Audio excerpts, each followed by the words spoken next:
What's going on, Washington Commanders Nation? See, Adam Schefter said something that made my eyebrows go up a little bit yesterday because you know me on this channel. I have been harping on Washington must draft a young quarterback with the second overall pick. The way that Washington is aligning their future with a new front office, a new coaching staff, and hella young players on the roster, I only see one linear path for how Washington can build this roster up going forward. So I've completely closed off any opinion about any option involving a veteran quarterback because to me, it doesn't make much sense. But as a content creator, as a curator of objectivity, I feel I should play devil's advocate and start chewing on some of the offseason plans that I don't feel are appropriate for this franchise. I want to look at every side of Washington's quarterback situation here. And I want to start here because this is a very interesting topic.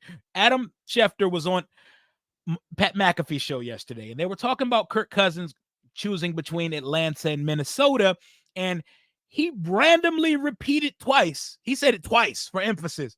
Washington may get in on this. Washington may get in on the Kirk Cousins conversation.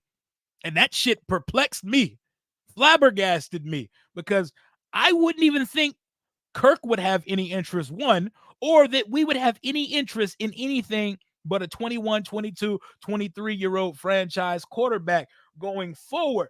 So I had to sit back and think, what would the pros and cons be if Washington went out and dropped a bag on one Kirk Cousins? This is a guy we all know. This is one of the most polarizing players in franchise history, and it's not as cut and dry as fans just loved him or hated him. It was a complex relationship. It was a convoluted relationship, if you will. Let me walk you back to 2012.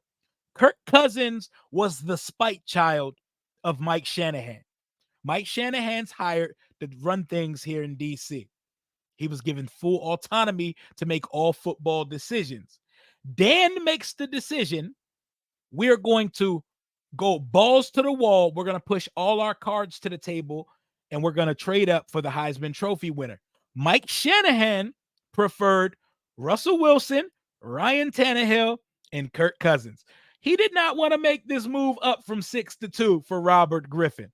But he said if we do, Kyle will draw up an offense that gets the best out of his skill set.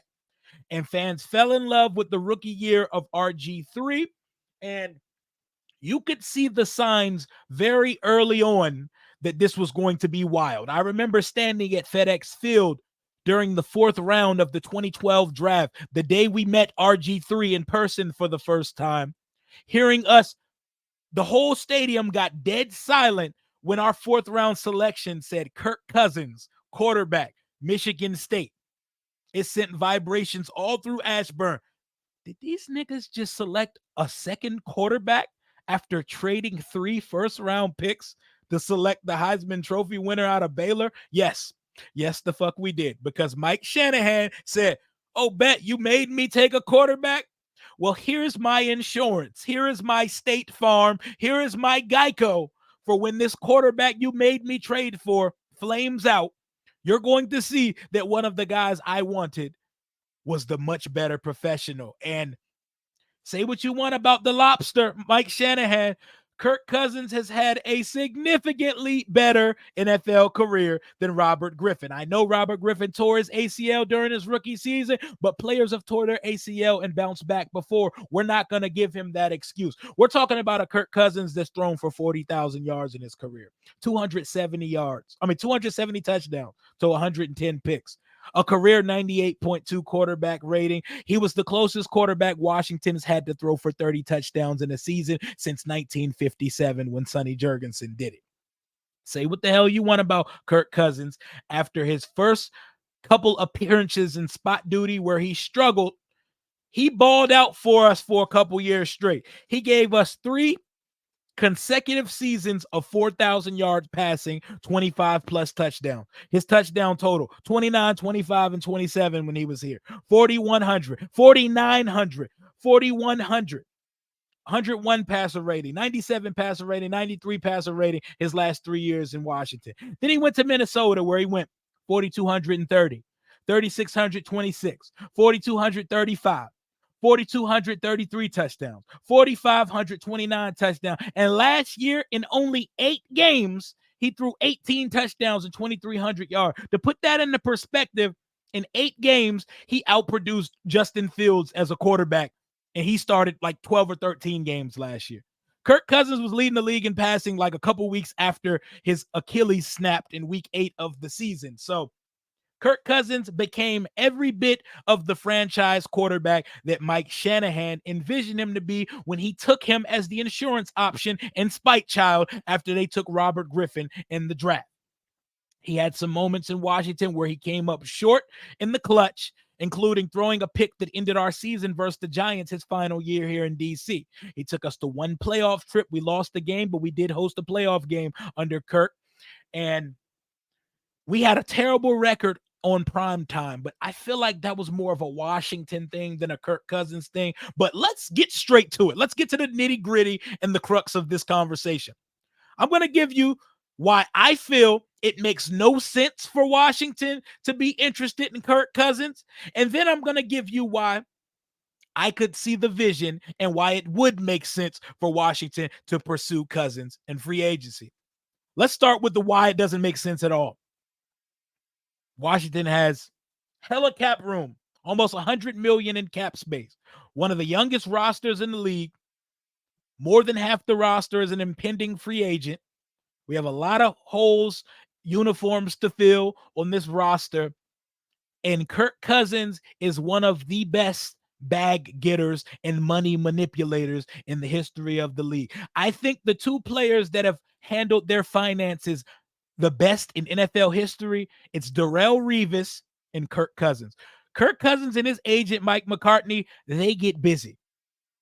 They were one of the first to pull off the fully guaranteed thing, and Kirk is in search of a 2-year, $70 million fully guaranteed contract, meaning $35 million a season. So similar to the Derek Carr deal in New Orleans last year.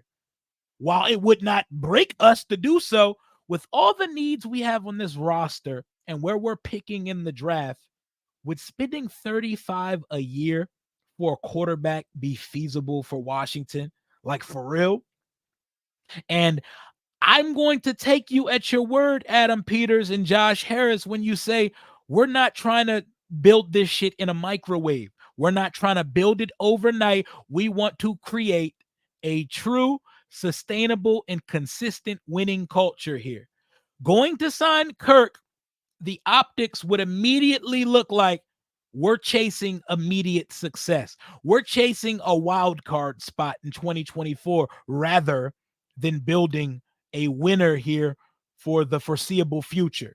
And that would be a little bit of a turnoff and a deterioration from the point that they wanted us to hear already, was that they want to build it right and for the future. They're not chasing 8 and 9 win seasons. They're not chasing wild card trips. They're chasing true, sustainable winning culture here. So that would be the first reason. Like, secondly, we're picking second in the NFL draft. So what really is the plan if we ignore the quarterback position at pick 2? Say we do sign Kirk. We're just going to trade back from 2 or draft Marvin Harrison and take a tackle or a receiver in the first round and just chase the NFC East title for next year.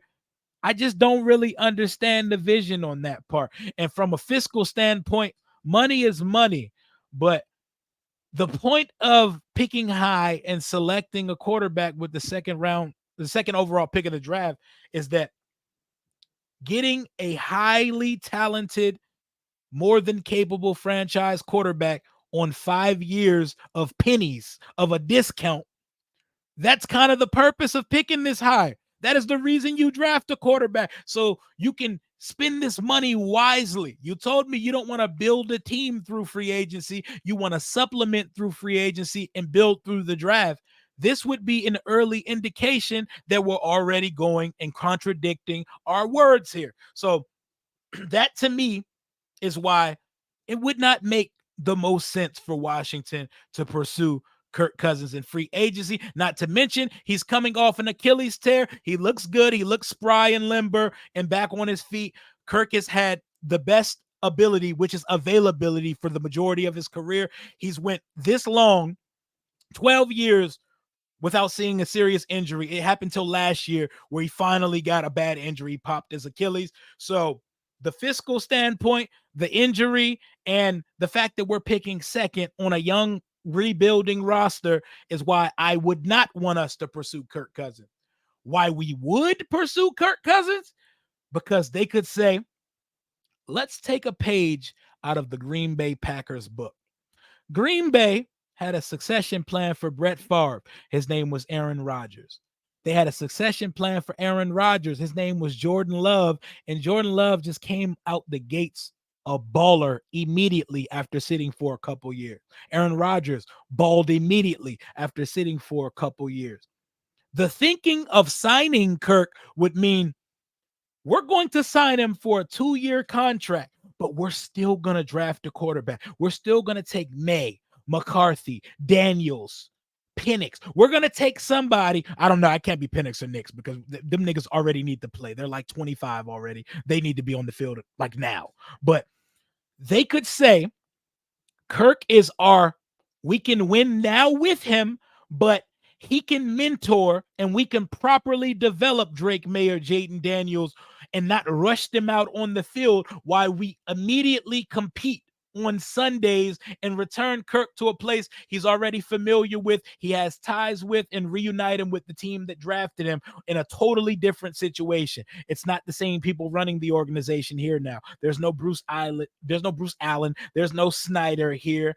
And let's call it what it is. Kirk is a top 10 to 12 quarterback in this league. So I get why they would be interested if we weren't picking second overall in the draft, but they could be thinking, let's stash our quarterback for a year or two.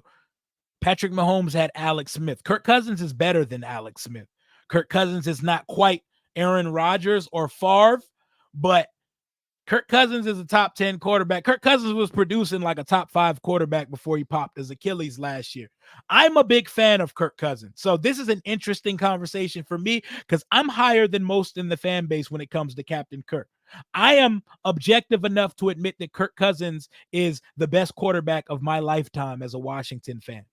1 year of RG3 and a rinky-dink offense was not better than Kirk Cousins. Mark Brunell in spots was not better than Kirk Cousins. Alex Smith, who was winning in spite of the fact that he was throwing for 100 yards every week, was not better than Kirk Cousins here. Taylor Heineke was not better than Kirk Cousins here. Sam Howell had a good season this year until he didn't. Was not better than Kirk Cousins here. Kirk Cousins is the best quarterback I've seen lace him up for the burgundy and gold in my lifetime, in my 32 years as a fan. So I understand from a skill set point why Kirk Cousins would enamor you if you weren't in a rebuild. But it would be cool to be able to have a quarterback as good as Kirk Cousins mentoring the guys, because most quarterbacks have ego. Kirk is a good ass dude. All Kirk cares about is God, family, and football. That's all he cares about. His faith, his family, and football. The 3 F's of alliteration of Kirk Cousins' life. That's all he cares about. So he would have no problem mentoring and showing the ropes to Drake May or Jaden Daniels.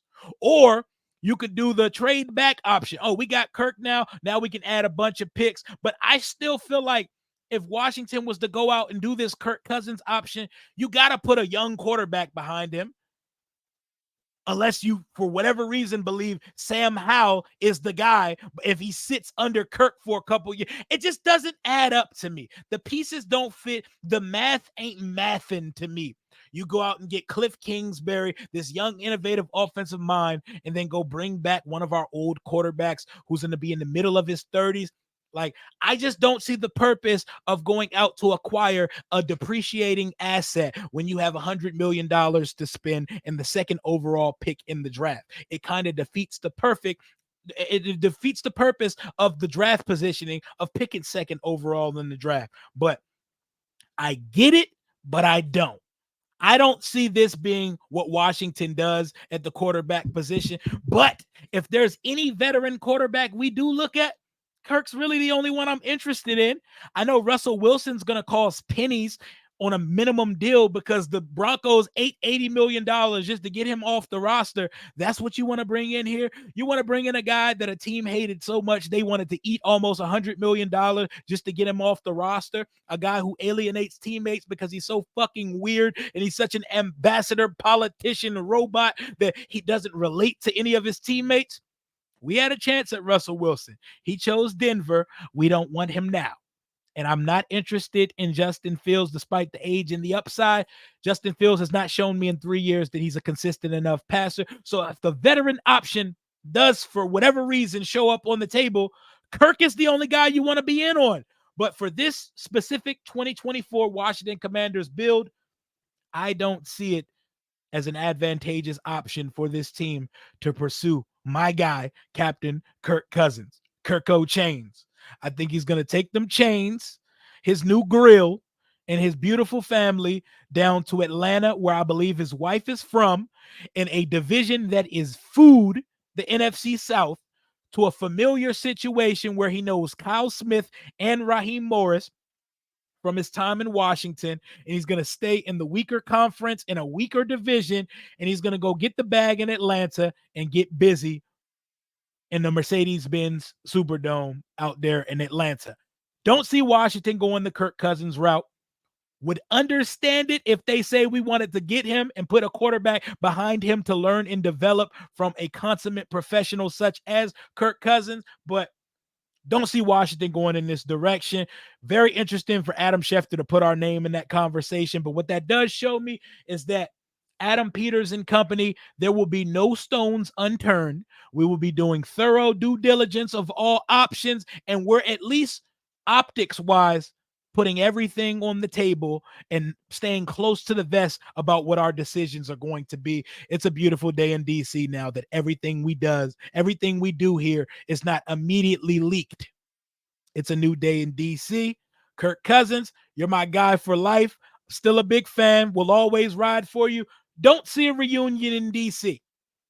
As a fan of film, as a fan of TV, anime, etc., I'm a huge fan of redemption arcs and reunions, but I do not see any of the above happening between Washington and Kirk Cousins, and I would like to dead all discussions about this topic after I drop said video. Let me know what you think in the comments about if Washington should pursue Kirk Cousins. I want to build it right and develop a quarterback of our own on a rookie contract and go from there, but they could feel differently. I will give Adam Peters and them full open mind to do whatever they feel they need to do to build this thing going forward. But I don't think that's going to include Kirk Cousins. Let me know what you think in the comments. Hell to the Washington Commanders. Until next time, Commander Rio, out.